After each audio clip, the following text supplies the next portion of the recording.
of Sunny D, you know, really do all the damage. In fact, the shard here is huge value for the Phoenix this game, as you mentioned, because I think it's so powerful to have him on the to have the Sunray this game in general. Hell, you might even consider building a vessel at some point, like a Clock or Phoenix. Not bad vessel builders this game. Yeah, the Abaddon, maybe not. Yeah, it's a position 5 Phoenix, so he's going to be a bit restricted on his farm for no-tail. If it was a 4 Phoenix, I wouldn't mind throwing it a little bit back to the Singapore Major, where we saw a lot of carries, or sorry, position 4 Phoenixes kind of just go straight into Refresher. You know, 4 Sunrays in a fight is pretty bonkers, especially with this many heroes, that it is going to start melting. And Luna, who has good attack speed and a crappy range, is going to be hard-pressed to either commit or run away from a Supernova. It's a hard decision to make in the crunch of the battle. I agree with your point, though, that you're saying earlier. Like, Luna has a good King's Guard, Queen's Guard, I guess. Queen's Guard, case. yeah, Queen's Guard for Luna. You know, she can do her terror stacks as the DK. Oh wow, this is really going against the anime idea, huh? But she has good protecting cores in the Doom and the DK cores that can easily go in. I feel like Abaddon could do the same thing. The save here is not really that great. Your save is really just against the hookshot, perhaps. Maybe the Avalanche to some degree, but at least you have some healing from the Abaddon. This is a game where SVG could consider the Holy Locket himself just to amp that healing. But I do like the draft overall by Quincy. I think both drafts are pretty solid. I just feel like this time Quincy has been able to adapt to OG's draft much better. 30 seconds to battle. Yeah, I'd concur with that. I think that makes a lot of sense. Because last time, I think I didn't really see the draft's problems until Sumail was, you know, just shoving all of the illusions down into the lanes. Then it was obviously a little bit apparent, and by then Quincy just weren't in a position to do anything about it. I think this time they've given themselves a pretty nice out of this game, as we'll see Sumail the King go versus the Abba, who's yet to put a scope on anything. There it is now with the Aphotic Shield, but it's 3 runes here for the likes of OG. They will be unable to get through this Abba, though. It's a little bit too tanky, but nice right-click speed there. Fast hands on Sumail. Since it's early, I want to point out this really small play by no-tail I loved. He purposely missed his first Fire Spirit to trigger the Aphotic Shield, right? Because he was trying to like be on point and thinking, I'm not moving, he's definitely not going to miss it. Purposely misses the first one because he gets dispelled anyway. Immediately hits him with the second one right after, and he couldn't dispel it. Yeah, small things, but I like that. I like that idea. I also like the offensive dual lane. Abaddon, traditionally one of the best dual lane cores, or supports rather, ever, honestly. And he deals really well with the Axe, deals nicely with the Phoenix as well. I think he's actually quite a hard counter, and that way you get the Doom versus Darkseer matchup, which is the ideal matchup for Lelis. Especially if you find the Perch Creep, there's no way he's dying here. Yeah, Lelis is going to be going into this Midas build here, presumably on the Doom. At least that's what he's queued up here in his quick buy. We'll see here if that changes as the lane continues to develop. Mid lane, not going to be too exciting here. Thompson, of course, is without the toss, isn't going to have a whole lot of kill threat, but top lane, there's some kill threat onto no-tail, because they will be able to punish him for taking a level 1 Fire Spirit. Sumail even taking a bit of extra damage. It's going to be... I mean, I think as Axe, you actually don't need to dominate the lane if you're carry, because you recover quite nicely as well. But it does suck a bit that you're up against a ranged hero, and you don't feel like you can take advantage of your strong early game here.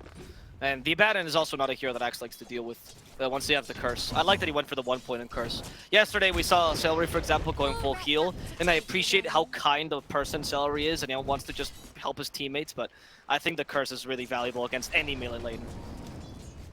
Oh, he took a last hit there. SVG, no, your shield took a last hit. What is this? How dare you? How dare you? Need all the farm we can get on this Luna. Yeah, I like it here. It is going to put a lot of pressure onto no-tail. Of course, it's going to force him to trade a little bit less than he would like to. Of course, Phoenix always able to get kind of the last laugh with the Icarus dive as Sumail. Got to be a little bit careful here. All the way thinking about going back for that 4th stack for the curse, but we'll think better of it.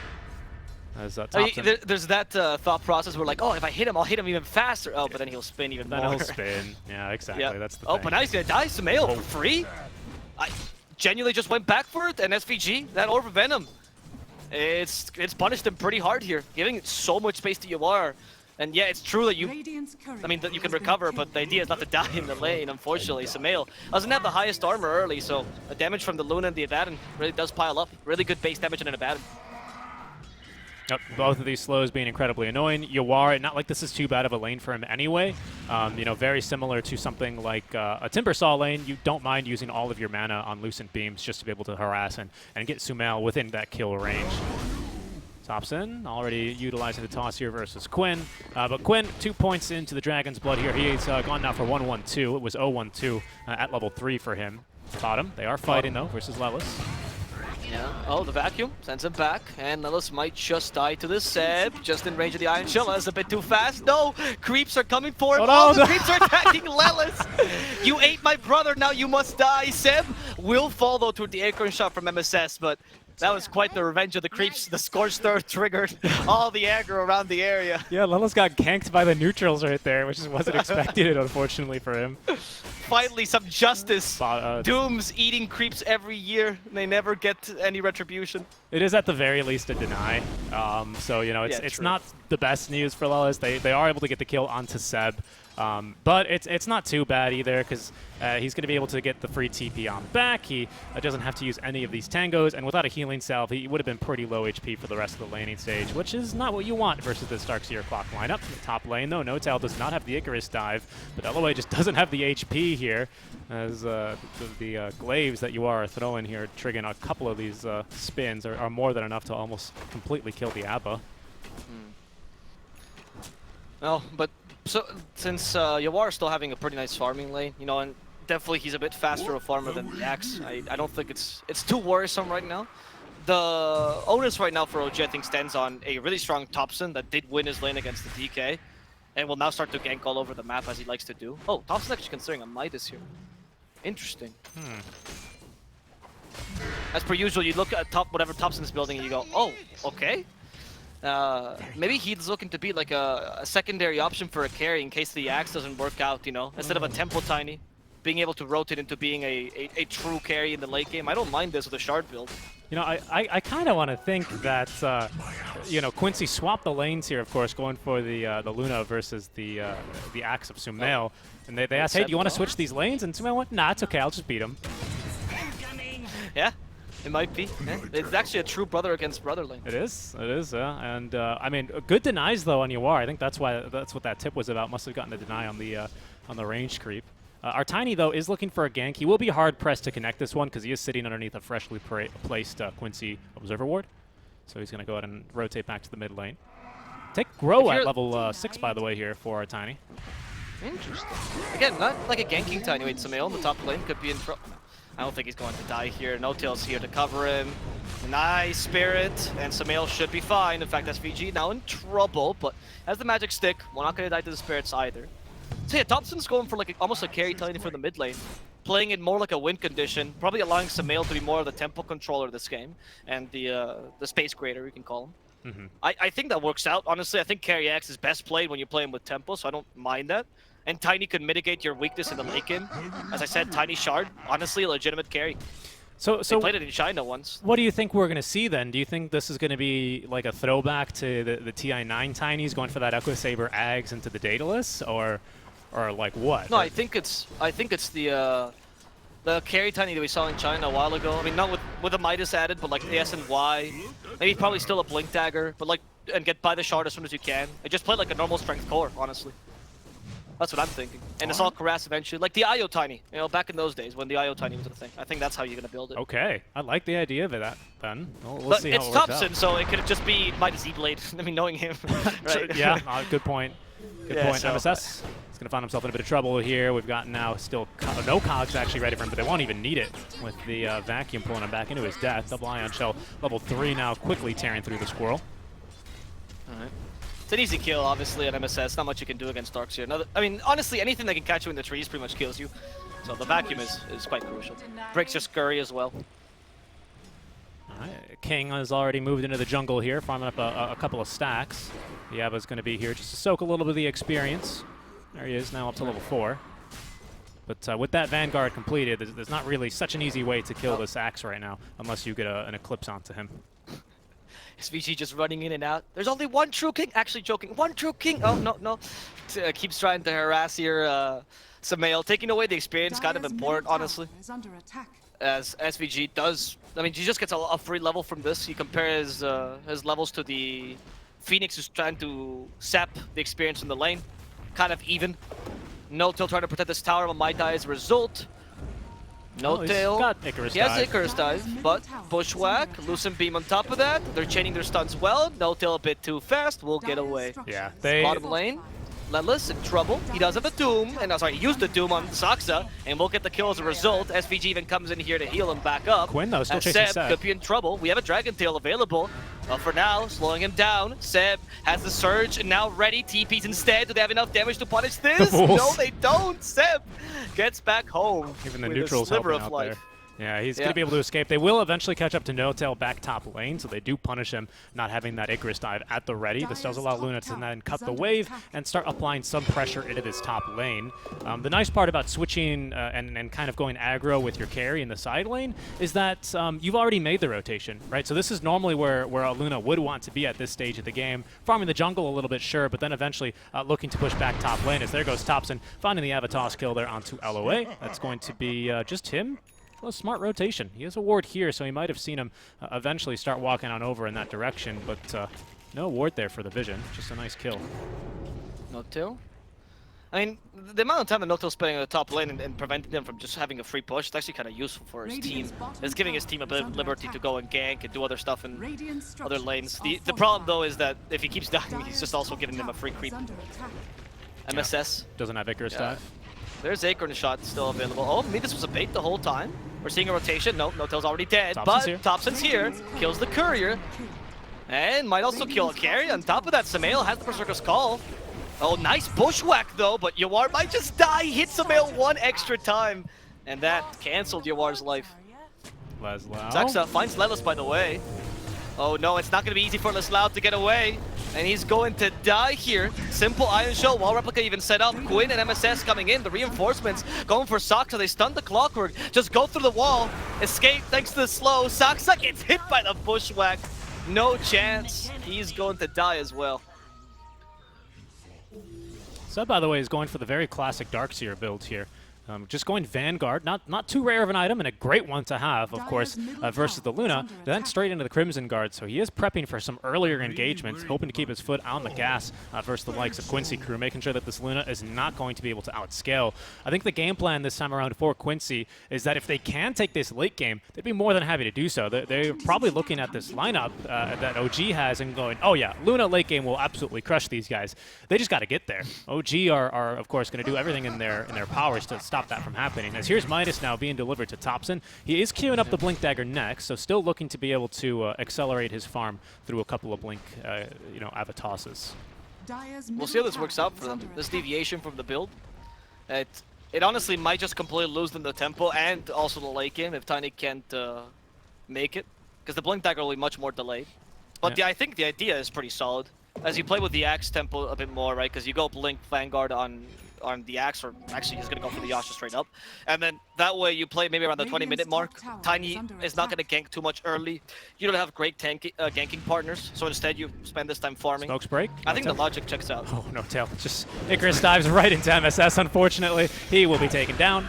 Breathe fire, killing the Phoenix, as he will go down just like he was born in flames. But meanwhile, I feel like No-Tail is pressured here because he's like, okay, my mid is farming, my carry's farming, my offlaner's farming. I need to create space. But since you're just a Phoenix, what you need to do is just die for that space. Yep. Blocks a camp while he's at it, at least. Not bad. I mean, the tier 1's still up top, so that's No-Tail's job done. Yeah, we've not pushed any towers yet for the likes of OG. Thompson now with Midas. This bonus attack speed is really, really nice to have on a Tiny. Unsurprisingly, a hero with 0 agi gain does benefit quite a bit from bonus attack speed items. And with the trees, that is going to allow them to have some pretty significant tower damage in, as Leslau making haste here towards that DD rune. We'll think better of it because searched up his Thompson. He will be able to beat him there. DD in the bottle now for the mid lane Tiny. Hook shot. They find the squirrel, but MSS still trying to get away. Nice little bushwhack. The Wall Replica's annoying him as the scurry goes to the trees, but Glock's too fast. That surge, MSS using the sharpshooter to get away. He'll survive thanks to the Euphonic Shield, and the punished one will be Saksa. Nice little phonic shield there towards the end, and very well played MSS. Quick thinking in the sharpshooter. Yeah, Quinn as well was sitting on 2k gold, had the BKB queued up, but decided to go proactively into the blink instead. I like this a lot. We'll see here if OG can look to punish it. Thompson still has this DD rune in the bottle, holding onto it as Notel. Icarus diving aggressively, perhaps just for vision. Holding on to that Supernova, deciding against dropping it here and now. Yuar is in the vicinity, so he could look to join these fights, but does not have the point in Eclipse. So wouldn't be much value here in a team fights other than the right-click damage and the occasional lucent beam. Radiant's middle tower. Quincy then will acquiesce the mid lane tower. Those OG happy with their progress here. We'll move into the jungle and look to boot the Luna. Yeah, take over the Luna's jungle completely. More importantly, also swap jungles. Take over the much more valuable. Naturally, Quincy will have to, if they want to regain the jungle, it's kind of impossible, and you could still put 1 or 2 useful wards on top like they're doing here, and OG can regain control of their own. Hook shot actually read well by Quinn. Not going to catch up to this guy. This guy plays Ember Spirit. What are you thinking? Yeah, and that was all thanks to this Observer ward here. Saksa thinking he's got a ward up on the high ground. A good guess. He might decide to ferry out a couple more sentries, because there's no way he just makes that blink like that off of the sound cue alone. Did you see him pinging all over the place? Like, there's a ward here or here. They're using so many sentries. They can't find this ward. Sometimes the best hiding spot is just in plain sight, huh? Very true. It's pretty common. Out of the outpost, like just barely out of the range of the outpost. It's a super common ward spot, though. I've been watching tons of replays and keeping an eye on warding.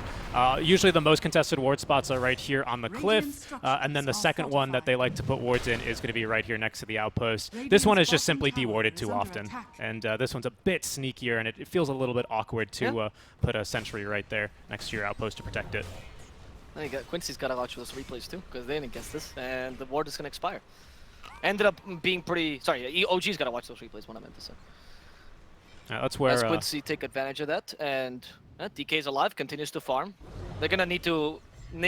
for him to become a secondary carry too, if Tiny and Axe will both beef up themselves. Yep. We sometimes see, by the way, just continuing to talk about wards, I guess. Welcome to the ward segment of this cast. As we sometimes see the same done here on the in the Radiant side, but the trees are a little bit worse, and this staircase is not as frequently accessed by Radiant heroes compared to the Dire double staircase here, as they are going to be able to just escape in time here, making sure that they're not going to lose anyone out from the jungle as Quincy look to reestablish control. Not to flame, of course. We were just joking about those warding spots. No, of course. In the middle of the game, having to guess, like you just see that hook shot, you go, where is it? You know, you just use 2 sentries. It's not that big a deal. Yep. They probably know. They just don't think about it in the heat of the moment. They are players after all. We have full vision. It's much easier to call these things out. There's going to be a smoke coming out from the OG. Let's see what they can find with this. Thompson now with his Blink Dagger, ready for his power spike. But he has to find someone to use it, right? Right now, holding bottom are just the 2 supports, who Quincy Crew will gladly just, sacrifice if they need to. Thompson with the blink, will find Lelis. Avatos in place, as there's going to be now the Supernova on top. Hook shot out from Saksa, catches Thompson, and not the Devil.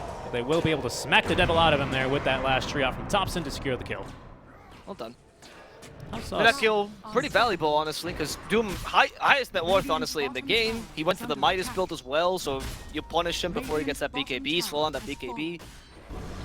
The old 11 build that he popularized, really, in the major. He always ran with this in the leagues. Oh, hold that thought. That blink from Quinn is going to be able to stop the Icarus dive first. Bushwhack here is going to secure the kill, along with that sharpshooter. Kill goes to Quinn. Seb has got nothing left to do, but just surge himself away out of the enemy jungle. The ward did get placed down. We'll see if this is scouted and dewarded here by Quincy Crew. LOA is going to miss the initial ward, unfortunately for him. And that probably means this ward is going to live. But there is now Sumail finishing off not only the Vanguard, but this Manta style. We'll see what he queues up next, whether it'll be the Blink or that Aghanim Shard to purchase that one right at the 20-minute mark, as he's already using these illusions to farm in the enemy jungle a bit. I think you queue up both and you see, depending on timings, right? If you can buy Blink beforehand and you feel like Shard is only a minute off, sure. But if for some reason you decide to fight now, it doesn't really work out for you, or you lose a bit of gold, you're farming slower than you'd expect, and you just go straight for the Shard instead to recover. I still think you have enough time to farm the Blink, though. It's not that expensive. And Axe with Manta style, even without the Shard, farms crazy fast. Absolutely. Speaking of farming fast, Thompson is going into this Echo Saber, so I wonder if we are going to see this Aghanim Scepter eventually get queued up here.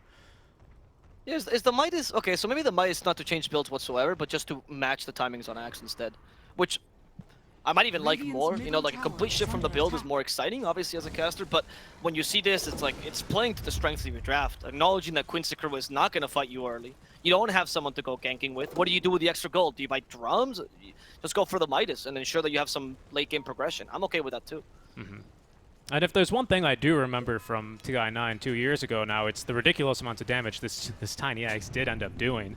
And even to these tanky strength heroes might be enough to just get them killed. Of course, the slow is as well still procs. They removed it from the Monkey King Radiant's Wukong's bottom command, but tower it is still under attack. works on the tiny Aghanim Dire's Scepter middle tree tower volley. is under attack. Oh, they go for SVG here. As they lose the tower, though, SVG happy to die for this tower. If they can actually get it, yeah, Dragon Poison will do the trick. Dire's middle Quinn staying to the tower very has end, fallen. and blinking just in time. Shub Quincy, they do smoke for that one, but it's not really anything too big. Too big of a loss there. Soxa digs up a bounty rune and has his king pick it up, of course. That's adorable. Look at that respect they have for Sumail. For you, my liege. I am but a humble support. Thompson, I mean, he's making really great progress. He's already now got the Oblivion staff. So again, more attack speed. What, a bonus 50 attack speed now on the Tiny. It's weird to see him attacking this fast without a wisp. Levis? Yeah, he walked in. He's like, I'm an Infernal Blade Sumail, but let's not push this any further until my teammates come in. Real quick, Lelis, of course, with the Purge creep Radiant's consumed, so bottom he's tower. going to be digesting that one, I think, for the rest of the game.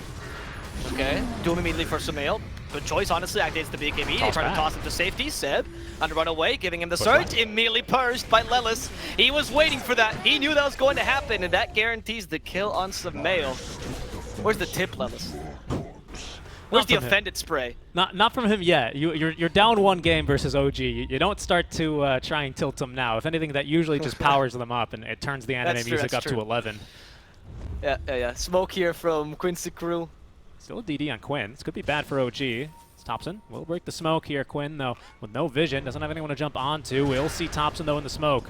We have a hook shot out from Soxa, as well as actually the Supernova. Buyback available on Sumail. He's going to hold it for now as the vac catches 3. Yawar, though, pops the BKB, and now the Eclipse creep wave, though, soaking it up, as there's going to be now the Supernova onto the high ground. Yawar going to hit this one, and along with his team, will be able to dispatch of the egg. In the meantime, they've also lost Soxa, and Seb, without a surge, is easy pickings here for the likes of Quincy Crew. Leslau, the only one to go down in that engagement.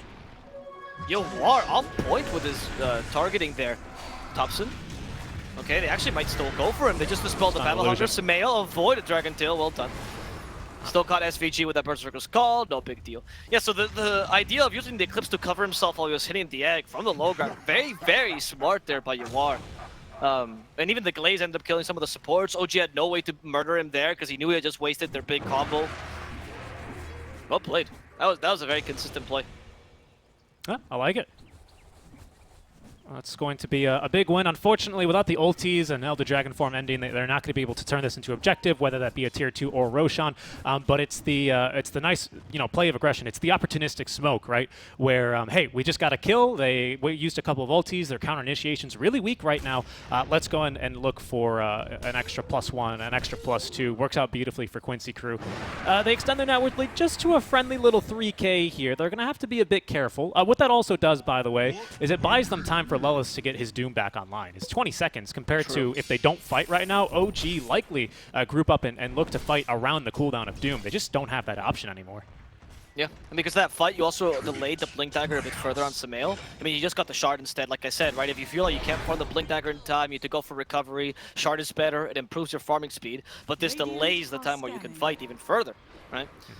And oh, okay, Thompson is going to be going for SNY, by the way, so some mix, somewhere in between of what we were saying. It's the ultra scaling, both. isn't it? Right? It's Yeah. of course Echo Saber because it's a great farming item, especially on Tiny. It's got a lot of use for that double attack. SNY because of course Sanj is pretty busted, especially because the healing that you receive from Sunray is going to be buffed not only by this eventually Holy Locket, but also buffed by your own Sanj. And being a tanky hero, that's a lot of HP, that's a lot of healing, and we don't have the best burst, to be honest, for you.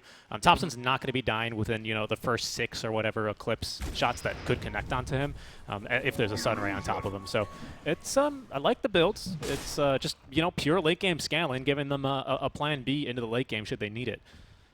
You're also a Cyber Resistance is also really good against the Doom, of course, and against the Dragon Tail, so it's always very useful. And honestly, whenever I spend time with like pro players, carries particularly, and they build anything that's like anything new as a carry, they always suggest SNY. I remember I was talking to Hector about it. It's like, what if you built Mars carry? He's like, well, I would build SNY. You know, what if you built Winter Wyvern carry? Well, SNY is pretty good. You know, and I always suggest this. The static resist just feels so natural, and the movement speed helps you so much.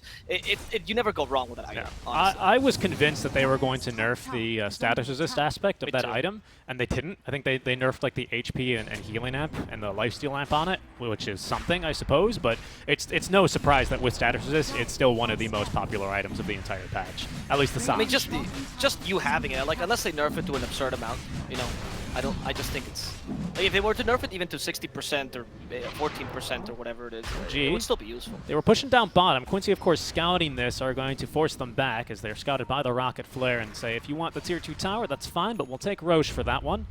OG now, having committed the rotations, are going to have to look for a fight, so they're going to smoke up. All the ultimates are ready. Sumail has Blink, Manta, and that Shard ready to go. This is the big fight for them here, if they could swing it their way. Yeah. That's a good ward. They want to secure this fight for sure. Rocket Flare for more vision. Sumail knows where they are. He doesn't want the Abaddon though. Good position by SVG, but instead, he finds Quinn. Can he burst him down in time? Hasn't used the Manta just yet. Trying to force that BKB. There's a Dragon Tail. The illusions are actually tearing through Quinn though, with a hook shot keeping him in place on the Supernova. Restart this fight. Thompson also went in, but all Quincy Crew has to do right now is to retreat. Those illusions really want Quinn's head, but they're soon to expire. 3 more seconds. They're not going to get any more spins. And that's going to be, maybe the attempt against Lelis' life. They stop a Doom. Thompson went a bit too far. Eclipse punishes him. And now the Doom used on Seb. He can no longer help his teammates. No more Surges. Sumail has to fight this. Goes for the Luna. Manta's not ready. Luna gets destroyed. No chance for Yawar as they spin her to death. Seb actually chasing after the Doom. The tables have been turned. He's not afraid of your Doom any longer. Maybe they chased a bit too far as they catch Seb against the tree. They still have a Dragon Tail to keep him stunned for a while. He can no longer move. And he's going to go straight to the grave. Saksa does manage to TP in time as Sumail and Notil retreat. But not that bad a team fight for OG, all things considered. However, Quincy Crew stood their ground well. Yeah, I'd call that super worth, to be honest. I mean, you get through the long duration BKB on Quinn, and in fact, you probably put the fear of this Manta. You put the fear of the king in him, don't you? I mean, he was getting chunked. He had to back and run away from those Axe illusions alone. Because even though, again, in its nerfed form, it was still making pretty darn quick work of him here. And that's the long duration BKB. You know, that's you fighting through this tanky DK without being able to Avatos him, without being able to hit him with Fire Spirits or Sunray. It only gets easier from here after that one. And that is going to be, you know, well received by OG. But this counter initiation here by Sumail is just so strong. Immediately jumping his brother and managing to get the kill, it makes this fight just absolutely wonderful here for them. As there's going to be a kill real quick here onto Saksa. Down he goes, broken and killed off quite easily. Take another look at that fight real quick. As I'll keep my eyes here, because for now OG actually Thompson, he's got his eyes down bottom, so we'll look at that fight later, because in goes Thompson, and he's going to get the kill onto Lelis. And in goes Sumail as well, finding a little squirrel. Spin, no spins actually. Kind of unlucky here for Sumail. Thompson's chasing after, they still have a toss, just toss an illusion. The tree first, try to slow him down. MSS scurrying in the trees. Is he actually going to get away? They have an avalanche? No, they don't find him. MSS, a bit too slippery. Caught you in your stubbies. Absolutely, MSS. That one is going to be a wasted kill, but it's still a win for OG. Again, it was just as simple as them running up and punishing them for sticking around a little bit too long. They've got really great vision here. They dropped this ward right before, pardon me, they TP'd and ended up fighting when they scouted the Roshan attempt to make sure that they could set up for kills like this. They knew that there wasn't any counter initiation. If DK was there, you don't make that play, but he wasn't, and they knew that because of the ward. DK, though, is continuing to farm up as Quinn now rapidly approaching this Aghanim Scepter, nearly completed here at this stage. And Lelis is going for the Shivas, nearly having that one done. Mask of Madness, next item, Satanic here for UR, as they will make the jump. Sumail with the call onto the mid lane, taking a lot of damage. The Acorn Shot only gets him a couple more spins. Alois has the Doom at the ready. He's fallen quite low. There's going to be a Supernova and a Soxa hook shot to put him down. We get the Eclipse, but only for a couple of seconds. As Luna taken down immediately. A second hook shot from the Overclock here. Catches Quinn, pushes him into the arms of Thompson, who's stunned up immediately as Quinn pops the BKB, but held down by the call of Sumail. The right-click damage and the spins coming through real strong out from the King, as there's going to be another Icarus dive forward by NoTel to slow him to a crawl. Thompson smacks him with the tree to get up the kill. That is 4 dead on the side of Quincy Crew, all starting there with the jump from Sumail. That is insane. The speed at which OG can play this game, because of, you know, their cooldowns are really just Berserker's Call at this point. Yeah, Supernova's useful, so is Hookshot, but it's really just Berserker's Call. And they go in with that like madmen, and Quincy Crew is not even getting a chance to breathe right now. Like, I don't even think they were...